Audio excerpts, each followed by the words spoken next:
Nós temos hoje aqui, de novo, a satisfação de receber o nosso amigo Vladimir Ballesteros, empresário, administrador de empresa, metafísico e membro da Sociedade Brasileira de Eubiose. Seja bem-vindo, querido Vladimir.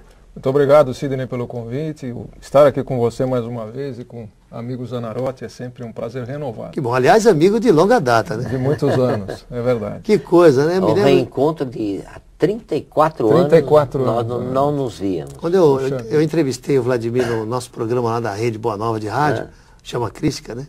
E aí, em determinado momento, eu fui fazer a divulgação desse programa. E eu disse assim, olha, estejam conosco na canal comunitário e tal, o programa Ramatiza, uma proposta de luz, sou eu e meu amigo José Carlos Zanarotti. Ele falou, opa, Zanarotti, eu conheço esse cara.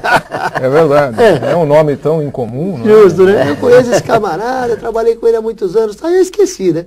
E só quando ele esteve aqui no programa passado que então reatamos essa amizade. Aliás, né, Vladimir, acho que a vida é feita de reencontros, né? É verdade. Porque se nós somos reencarnacionistas e vivemos na Terra, há quanto tempo será que essa turma está aqui batalhando por uma ascensão, né? Eu não costumo fazer propaganda, né? Mas diz que o mundo gira, a lusitana roda, né? É verdade. E a gente acaba se reencontrando, né? É verdade. Assim é. Que coisa, né? É gratificante, né? Encontrar um amigo, né? E saber que está no bom caminho, está né? no caminho, na senda, que há 34 anos nós não nos víamos. É verdade. Interessante. Espero que a gente possa se rever. Esse reencontro, mais ficamos na jornada, né? Expandir isso, né? Expandir isso. Fazermos aí trabalhos Ficarmos conjuntos. juntos, né? Aliás, gente, o Vladimir está conosco em Universos, né? Primeiro Fórum Mundial Universalista. E você fique tranquilo que tem muito serviço para você, viu? Isso não falta, né? Mas é bom, né? É claro. Bom, sinal que a gente está com energia, está com saúde, né? Então, Vladimir, você esteve aqui no programa passado, falou com a gente sobre a Sociedade Brasileira de Eubiose, interessante. Até nos deixou um site, né? www.eubiose.com.br, para quem se interessar melhor. Mas eu queria falar um pouquinho daquela característica da sua vida como escritor. Né? Você, como escritor espiritualista, já desenvolveu algumas obras. E eu tenho aqui na minha mão uma obra que eu estive olhando aqui o prefácio, A Vida na Morte. Né? Eu vou pedir aqui para o nosso câmera dar um close aqui, de Vladimir Ballesteros. Fala um pouquinho desse livro para nós, se você quiser até folheá-lo, apesar que você deve ter isso aí de core salteado na sua mente, né? Na realidade... Como surgiu? Como é que foi essa ideia de escrever e tal? Eu acho que foi uma coisa que veio desde pequenininho, né? Eu acho que a morte é um grande enigma, né? Segue sendo para todos nós, né? Ou a grande iniciação. Ou a grande iniciação, né, Zanarotti? Mas é uma coisa que preocupa, de uma maneira geral, todo ser humano, né?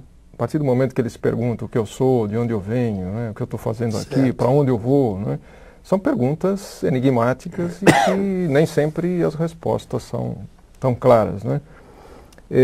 Então, desde pequenininho, eu sempre tive uma convicção. Você me permite? Isso, por favor. Desde os 3 anos de idade, e eu me recordo muito a partir dos 3 anos de idade. É interessante isso, né? Eu sempre tive uma preocupação muito grande com a morte, né? E ninguém me explicava. Perguntava para meus pais e dizia, bom, e daqui a alguns anos vocês vão embora, eu vou ficar sozinho e tudo termina, como é que é esse negócio aí?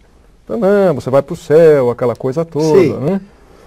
Aquela visão dogmática. Exatamente, né? E isso não cabia na minha cabeça desde pequenininho. Eu sofria muito com isso, sabe, Zanarotti?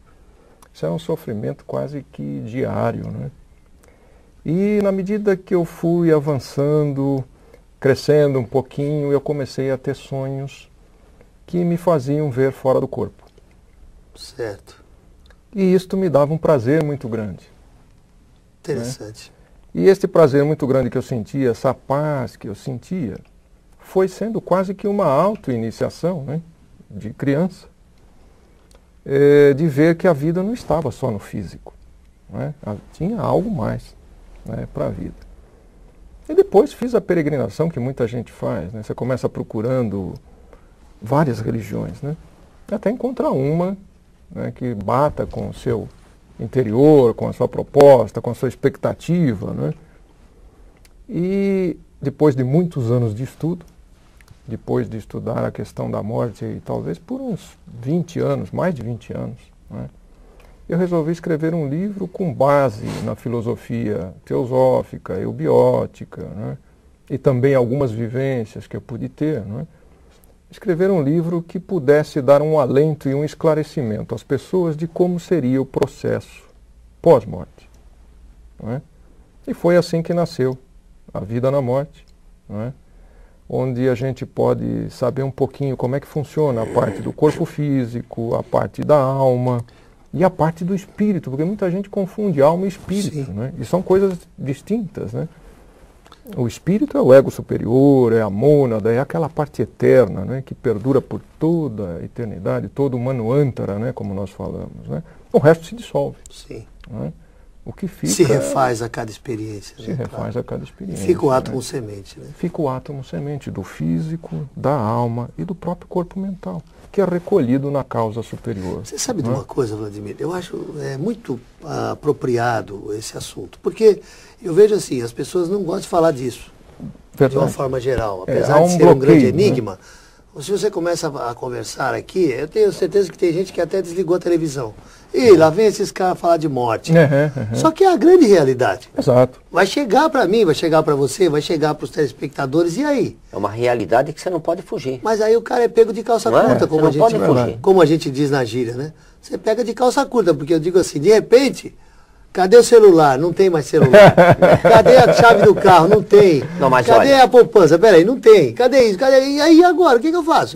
E o cara não está preparado. Mas você já viu? O ocidental não está preparado, mas o oriental sim. Mas nem agora tudo. não, você agora fala, há uma abertura porque às vezes maior, a gente generaliza, viu, Zanotti? E fica parecendo que os orientais são toda essa espiritualidade. E hoje em dia não é bem assim. É bem assim, né? Uma grande parcela dos orientais hoje em dia são materialistas. Né? Você tem os mestres, você tem aqueles mais espiritualizados, mas eu acho que já está meio, quase que pau a pau, hein, com o Ocidente. Porque no Ocidente também a busca é muito grande. Como nós falávamos no primeiro módulo. Você vai nas igrejas católicas lotadas, você vai nos templos protestantes lotados, você vai no centro espírita lotado, você vai lá, acredito que os templos, os locais lá de estudo da eubiose lotados, você vai no círculo esotérico lotado, o Tátua lotado, você vai no templo budista lotado. Então já existe uma grande procura, né? E é importante nós falarmos sobre isso, para que você se prepare, vai chegar para todos nós. E eu brinco e digo assim, você já viu por acaso atrás de um enterro um caminhão de mudança? O cara levando computador, tênis de marca, celular. Não tem, né? É verdade. É uma outra jornada que o espírito precisa caminhar. Mas precisa estar preparado para não ficar vagando aí no astral inferior, sem saber o que está acontecendo. Muitas vezes totalmente perdido em relação ao que está acontecendo. A grande maioria das pessoas, né, Sidney, vive como se nunca fosse morrer. Né? Justo. É só você que morre, eu não morro, né? Eu não morro, né?